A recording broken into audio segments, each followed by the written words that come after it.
नाशिकमध्ये 8 वर्षांच्या गतिमंद अल्पवयीन मुलावरती अनैसर्गिक लैंगिक अत्याचार करण्यात आलाय आणि हत्या झाली आहे। नाशिक रोड गंधर्व नगरी भागामधली ही धक्कादायक घटना आहे। नाशिकचा उपनगर पोलीस हे घटनास्थळी दाखल झालेले आहेत।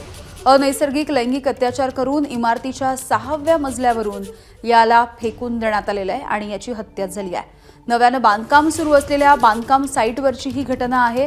आरोपीच्या शोधासाठी आता नाशिक पोलिसांचे 2 ते 3 पथकं ही रवाना झाली आहेत।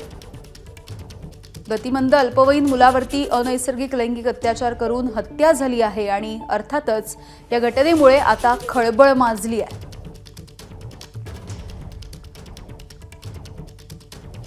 शुभम बोडके आमचे प्रतिनिधी ज्या ठिकाणी ही घटना घडली त्या घटनास्थळावरून आपल्या सोबत आहेत।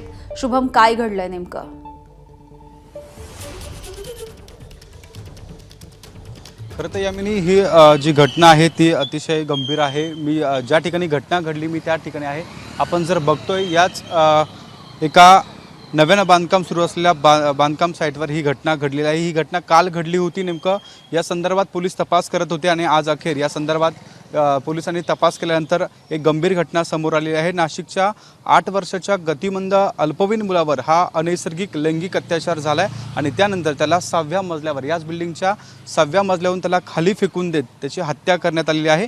उपनगर पोलीस ठाण्याच्या हद्दीमध्ये ही घटना घडलेली आहे। नाशिक रोडच्या गंधर्व नगरी भागामध्ये या ठिकाणी हे एक मजूर कुटुंब आहे आणि या मजूर कुटुंबातील तो अल्पवयीन मुलगा होता।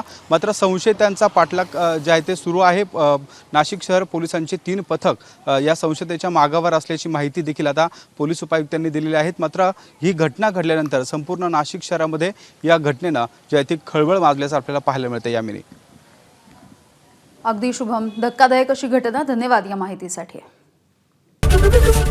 एबीपी माझा, उघडा डोळे बघा नीट।